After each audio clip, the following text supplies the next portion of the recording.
process what are we going through right now, so that we can get through that stress cycle, so we can process the emotions and be in a healthy place for us. Absolutely. All right, Mason, so what are the facts as you perceive them? What are the facts? So if you really want all the facts, go to, at least in the way that I think they're presented really well, you can go to Mormon Stories Podcast. It's number 1732, 1732. It's called LZS Church Fined $5 million for Hiding Money, with Mark Pugsley.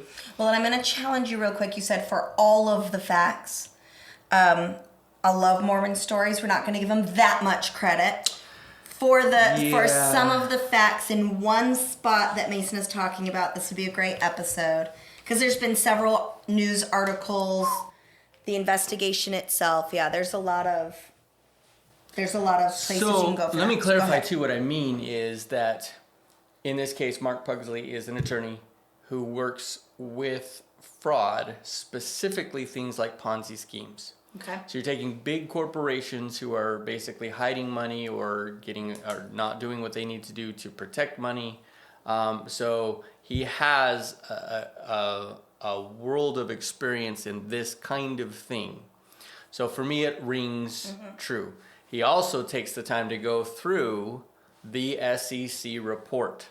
That's nice. So the public report that was put out there for all of us to read, anyone can look it up. Right. He goes through what that does and kind of highlights some of the things that are important in there. So you're saying then that Mormon Stories has an expert that came on and did a commentary. You felt that it was well done.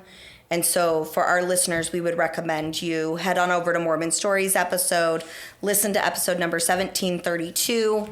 But not yet. Not yet. Finish this one first. After us, head over to Mormon Stories. When you get the chance. It's 2.5 hours long because it's Mormon Stories. They're all long. But it was very good and very interesting. Awesome. So, Alex, if you can pull up number 1 on there. Let's see what this is. All right, so this is the whole thing there. Nope, you had the right one. I just need the number 1 that's on the scroll there. So the first thing that we see is the SEC investigates Ensign Peak. Now, if you don't know what Ensign Peak is essentially a affiliated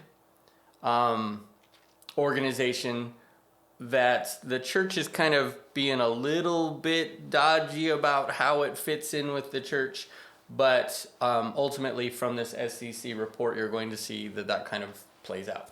So I thought that the Ensign Peak was like the investment arm of the church, like it was the business portion. It is.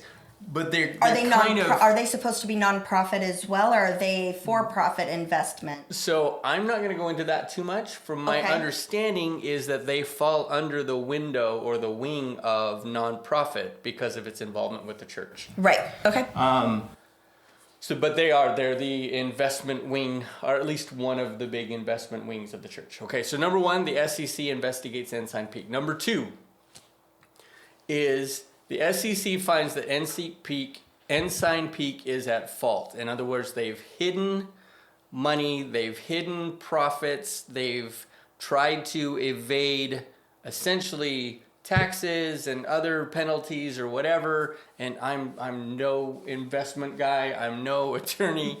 So if I kind of speak that wrong, try not to fillet me. Well, and I see a mistake here on your notes with Alex. The SEC should should be in all caps because it's an acronym. Yes. There. So that's securities and I forgot now. I had it just a little while ago. Securities. You're doing awesome. There it is. Terrific.